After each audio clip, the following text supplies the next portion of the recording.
Olá, pessoal, bem-vindos ao primeiro episódio dos nossos Papos Improváveis, onde nós vamos receber algumas pessoas para ter um papo gostoso, leve e absolutamente improvável, algo que você não está acostumado a ouvir pelas entrevistas da internet. Então, hoje, o nosso primeiro Papo Improvável será com o grande José Dionísio Rodrigues, publicitário famoso no país todo, hoje presidente do Conselho de Administração da Opus Múltipla, e também presidente do Instituto J.D. Rodrigues de Marketing e Comunicação Integrada. Espero não ter esquecido nenhuma palavrinha, meu querido Rodrigues. Posso te chamar de Rodrigues, né? Ou de Rodrigues, qual que você prefere dos dois? Rodrigues. Acertei. Rodrigues, eu conheço bem a tua história de longa data, mas acho que tem muita gente que não conhece alguns detalhes. Então, a primeira brincadeira que eu quero fazer com você é a seguinte. Você nasceu na região de Coimbra, ali no vilarejo, veio em Portugal, veio para o Brasil com 10 anos de idade. A primeira pergunta é 1957. Você chegando no Brasil, já tinha piada de português? Você ouviu muita piada de português na época, não? Todo dia. É sério? Todo dia. Era bullying direto. Se naquela época nós estivéssemos vivendo os momentos atuais, eu poderia entrar com ações na justiça todo dia. Você estudou no interior do Paraná, essa cidadezinha chamada Araruna, não sei o tamanho dela hoje, mas com certeza na tua época era pequena, né? Era muito pequena. Depois você foi para o interior de São Paulo.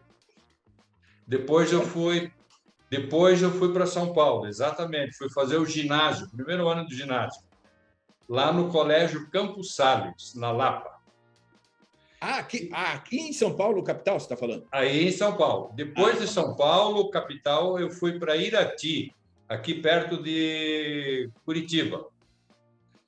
E depois de Irati, eu fui para Assis, estado de São Paulo. Assis é interior de São Paulo, tá certo. Isso, perto de Marília, isso. Aí você pegou sotaque menino português, quer dizer, já não era mais português, estava aqui, mas enfim.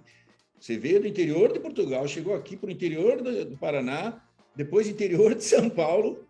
Você conseguia entender esse monte de sotaque diferente? Você teve que estudar sozinho? Como é que você fazia na escola, bicho? Eu falava português. O teu português de Portugal? Inclusive, o maior mico que eu passei é porque em Portugal o abecedário é diferente. Por exemplo, é A, B, Q, D, E, F, G, L, B, N, P, Q, R, C, T, U, V, X, E. E aí eu estava acostumado com isso, aí o professor lá no Campos Sales, lá em São Paulo, perguntou quem é que começa com G. Aí eu levantei e disse, eu. Qual é o seu nome? José. Aí eu peguei o apelido de Gozé. Eu só aprendi que eu poderia conviver com as piadas e o bullying quando eu comecei a contar piada de português. É claro. Aí eu desarmava o pessoal e não tinha mais graça. Eu li uma vez que a autoironia é um grande sinal de inteligência. Então, eu concordo com você. A melhor forma de diminuir o bullying, a brincadeira, é você brincar antes que os outros. Aí pronto.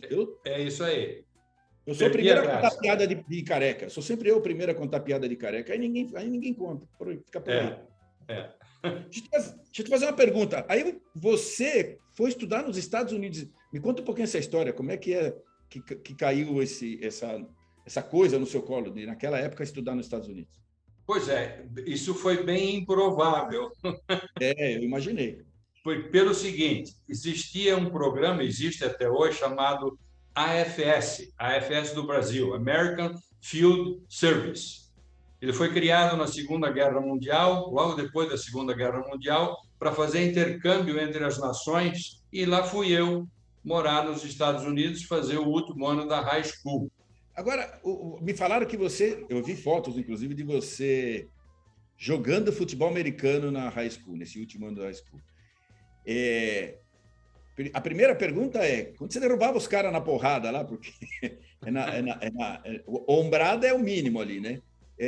Como é que você conversava com os caras? Em que língua? Porque na hora do nervoso é natural que a gente a gente fale na nossa língua natal, né? Mas ali você precisava se fazer entender. Como é que você fazia?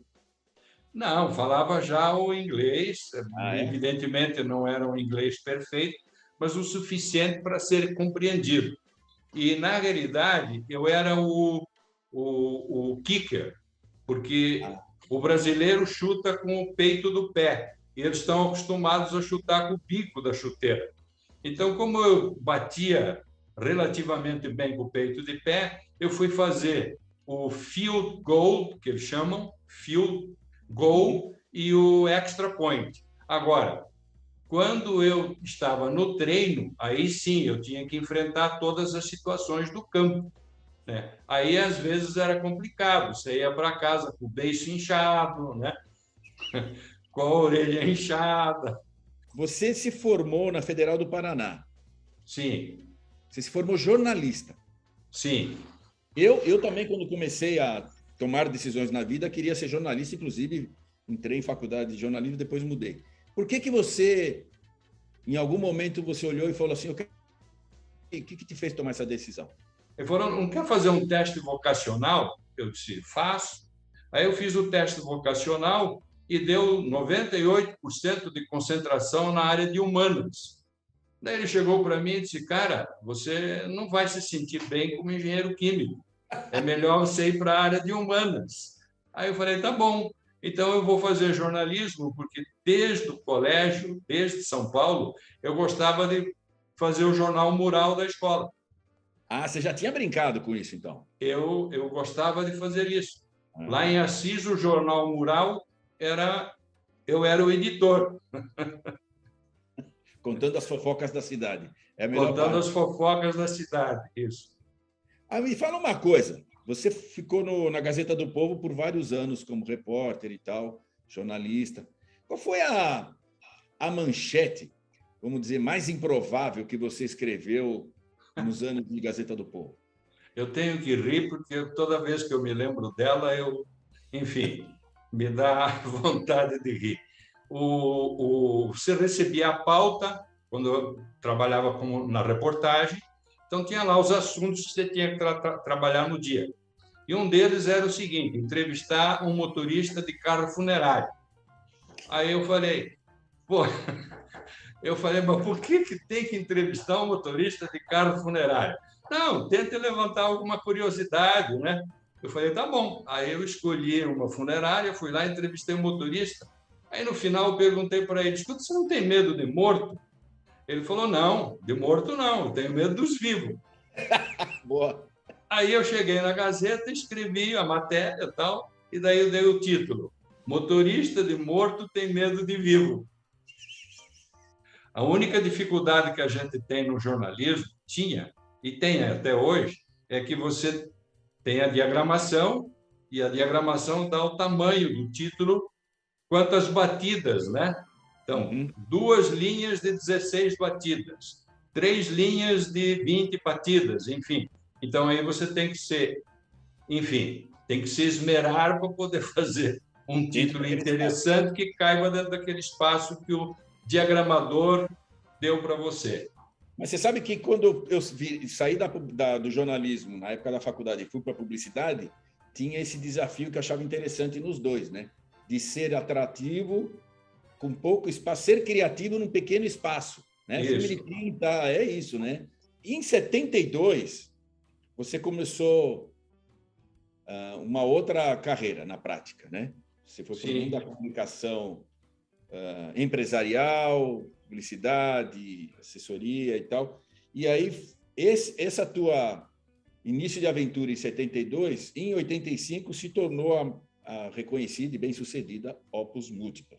Se não estou enganado, esses são os dados, os anos corretos. Uma pergunta que sempre já me fizeram algumas vezes e cada um responde no jeito.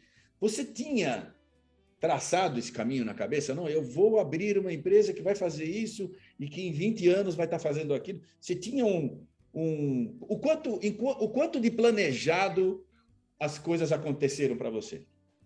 Absolutamente nada planejado. O que aconteceu foi o seguinte: na Gazeta do Povo, eu conheci o Rafael de Lala. Rafael de Lala, sobrinho, jornalista, enfim, radialista, um profissional excelente. E o Rafael, ele tinha um sonho de criar uma empresa de assessoria de imprensa, para prestar serviços na área de assessoria de assessoria de imprensa. E aí ele montou uma empresa chamada ADM, Serviços de Imprensa. Muito bem. E me convidou para trabalhar com ele. Aí fomos trabalhar um período, isso foi em 69.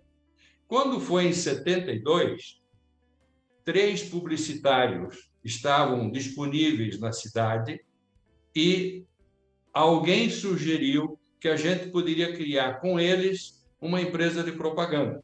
Aí nasceu em 72 a Soma Propaganda. Em 74, nós mudamos para Opus. Por quê? Porque Casa de Ferreiro, espeto de pau. Ninguém se lembrou que precisava verificar se a Soma já existia. E aí, quando fomos verificar, ela existia lá em Caxias do Sul. Aí o pessoal, muito educadamente, pediu para a gente mudar o nome. Nós mudamos para Opus. Em 86, já bastante, com uma boa quilometragem rodada, eu resolvi fazer, aí sim foi uma decisão minha, eu resolvi fazer uma fusão com a Múltipla. Por quê? Porque a Múltipla, ela tinha 2 profissionais de criação, o Desidério Panceira e o Gilberto Ricardo Santos, e eu e o Rafael éramos muito mais da área de atendimento, de business. Então, houve uma fusão da Opus com a Múltipla, se transformando, então, na Opus Múltipla. Foi uma união de atendimento, business com criação. Vou fazer uma pergunta pessoal, é uma dúvida minha. Em 75, você se naturalizou brasileiro. Isso. A pergunta que eu te faço é, por que, meu Deus do céu? Por que você fez isso? Só uma pergunta. Primeiro, na época, não existia a reciprocidade. Hoje não precisaria. Entendi. E por que eu me naturalizei? Para poder... Eu trabalhei 10 anos, 11 anos como assessor de imprensa da Celepar, Companhia de Processamento de Dados do Paraná. Esta empresa, ela lida com os dados do Paraná inteiro, dos órgãos públicos do Paraná. E para você poder ter este emprego, você precisava ser brasileiro, nato ou naturalizado. Aí o pessoal me pediu para me naturalizar, porque eu era um estrangeiro e não podia ter contato com informações protegidas, vamos chamar assim. Deve ser assim até hoje. É que hoje, com o português, com a reciprocidade, não há esse problema. Mas outra provavelmente não, né? Porque hoje você tem a dupla nacionalidade, né? Tanto que o meu irmão é dentista e ele não se naturalizou até hoje. Porque não precisa, né? Para furar o dente. Para tirar dente não precisa. Não precisa do certificado de naturalização. A vantagem é que, se a gente xingar o dentista, ele entende que a gente está xingando, né? Ele entende. Em 2002, a Opus Múltipla foi reconhecida como uma das primeiras, para não dizer uma das poucas, empresas realmente de comunicação integrada, né? Quando lá na época estava começando a se falar no assunto, vocês já tinham esse aval. Em 2002. Em 2010, vocês criaram o Grupo OM, né? Para quem estava vendo aqui, o OM, obviamente, vindo do nome Opus Múltipla. Eu já estou falando já de, sei lá, 2002, 2010, estamos falando aí já de 30, 40 anos de atividade, pelo menos, tua na área só de comunicação, não estou nem falando de jornalismo. Então, a pergunta que eu te faço é a seguinte: onde é que você encontra energia para encarar essas mudanças ou esses objetivos? Porque isso demanda energia física, energia mental. Em outras palavras, assim, qual é a vitamina que você toma? Que te faz levantar de manhã com vontade de fazer essas maluquices? Me conta. Vinho tinto, de preferência português. Os dois, estou nessa com você. Olha que eu não bebo, viu? Estou junto. Diga, mas E aí, brincadeiras à parte, eu sou um cara positivo. Eu penso, ok, eu sei que a vida é difícil, mas ela já é difícil. Eu não tenho como resolver isso, né? Às vezes a gente, inclusive, diz assim, mas o nosso país podia fazer tanta coisa. Bem, o que eu posso fazer na empresa e pelos meus colaboradores, eu vou fazer, né? Se isso ajudar o país, maravilha, porque resolver os problemas todos do país eu não consigo, né? Mas então é isso, o pensamento positivo e vinho, uma taça à noite de preferência. Não necessariamente nessa ordem, né? O pensamento positivo pode vir depois do vinho também, né? Pode vir depois. Agora, indo para o final, eu vou fazer dois testes com você, rapidinhos, né? Primeiro, eu vou chamar de pegadinha, tá? Não pode ser teste de português. Não, vai ser só entre nós aqui. Que essa é uma coisa que a gente quer fazer. Esse é o primeiro episódio, então a gente quer colocar as pessoas em algumas situações, às vezes, improváveis. Eu fico imaginando quando acontecem, por exemplo, de um marqueteiro, profissional da área de marketing, que pede, né, manda um e-mail falando: eu quero um call com você, porque precisamos fazer um brainstorming para fazer um rebranding, que eu quero fazer um product placement, uma série. Quando você ouve esse monte de anglicismos, assim, não sei nem se a expressão está correta, mas enfim, na nossa atividade, principalmente no marketing, como é que você reage? Como é que você consegue lidar com isso e, eventualmente, dar um toque? Amigo, tem palavras. Como é que você faz? Ou finge de morto e toca a vida? Como é que é? Bem, eu vou brincar um pouco com isso pelo seguinte. Às vezes eu falo assim, ok, do you have a whole week for a meeting? And where do you want to do that meeting? Because it's going to take a lot of time to translate to Portuguese all those words and the demands that you need. Mas ok, deixando a brincadeira de lado, e o meu inglês, que já está enferrujado, tem que ser muito habilidoso para dizer o seguinte: olha, é um mega projeto e a gente precisa se debruçar alguns dias sobre esse briefing, né? E provavelmente será um prazer fazer, evidentemente, né? Mas não se tira uma cartola do... Não dá para tirar o coelho da cartola rapidamente. Mário, aí eu tenho um pensamento que me acompanha permanentemente com relação à nossa área de comunicação. Veja, eu estou há 55 anos na área de comunicação. 50 na 72, 22, 50 anos na Opus Múltipla. Aliás, a Opus Múltipla faz 50 anos, está fazendo agora. E o que eu entendi que nós temos uma essência da atividade de comunicação, que começa lá. Tem um emissor e um receptor. É isso que a gente aprende lá no jornalismo, não é isso? Emissor, receptor, que, quem, como, quando, porquê, etc.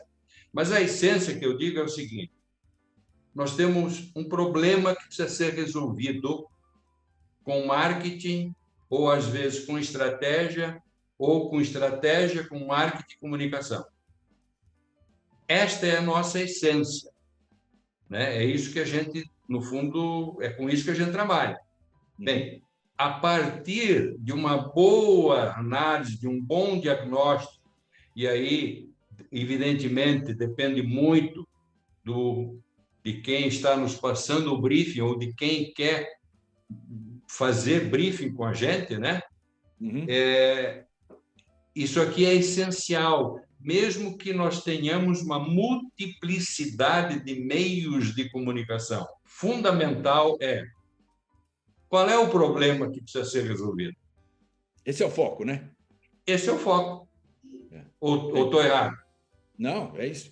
Tudo se resume a qual é o problema a ser resolvido. E aí vamos achar a melhor forma, né? É isso aí. O Júlio Ribeiro ainda falava uma coisa que eu achava maravilhosa, né? Quer dizer, se concentre no problema a ser resolvido e depois identifique a virtude detonadora. A virtude detonadora, o que efetivamente a gente precisa fazer acontecer, né? Então, a nossa atividade, eu vibro com isso, porque Essa é a essência do trabalho, né? É descobrir isso. Depois que descobre, aí não é que é fácil criar, mas depois isso Não, tudo faz parte do processo. mas fica muito mais fácil criar a partir do momento que você detecta qual é exatamente o problema, né? É isso aí, isso E aí. é um prazer, né? É um prazer, né, Rodrigues, quando a gente descobre isso, né? Nossa, nossa, dá uma alegria, né? é uma alegria. Para quem, como nós, gostamos de comunicação, isso enche a alma, né? Ah, você perguntou lá o que move, né? Por que energia? Vitamina, vitamina. A vitamina, isso também é uma vitamina maravilhosa, É. porque você vê depois o resultado e gerar resultado para o nosso cliente é fantástico e, consequentemente, você gera resultado para nós, né? O que na tua vida, e aí vale tudo, tá? Pode ser uma coisa pequena, pode ser algo muito grande. O que na tua vida você fez ou realizou que para você, antes de fazer, parecia absolutamente improvável e você acabou fazendo? O quê? O Grupo OM. Boa. O cara não perde a chance, tá certo? Muito. Porque você não... Mas por que você achava que era tão improvável? Quando a gente começou, a gente pensava o seguinte: ó, eu preciso fazer comunicação bem feita para os clientes que eu tenho, 2 ou 3. Aí vem 4, 5, vamos fazer bem feito para esses 3, 4, 5. Ok, mas em nenhum momento eu cheguei a pensar de que a gente teria um grupo de comunicação. A ideia do grupo de comunicação começou a surgir lá quando o Don Schultz falou da comunicação integrada. Quando ele falou de comunicação integrada, eu falei, opa, isso aí é uma bela de uma oportunidade. A gente pode criar unidades de comunicação, não precisa criar empresas. Cria-se as unidades de comunicação. Começou com as unidades, aí, de repente, chegam os mais jovens, que têm uma visão de gestão mais evoluída, no caso específico do Rodrigo, que é formado em administração de empresas, daí ele diz assim, as unidades podem virar empresas. E podemos, evidentemente, ir criando um grupo de comunicação. Quando você se deu conta, estava ali. Exatamente isso. Quando me dei conta, agora tem ali uma salinha que você conhece aqui na empresa, né?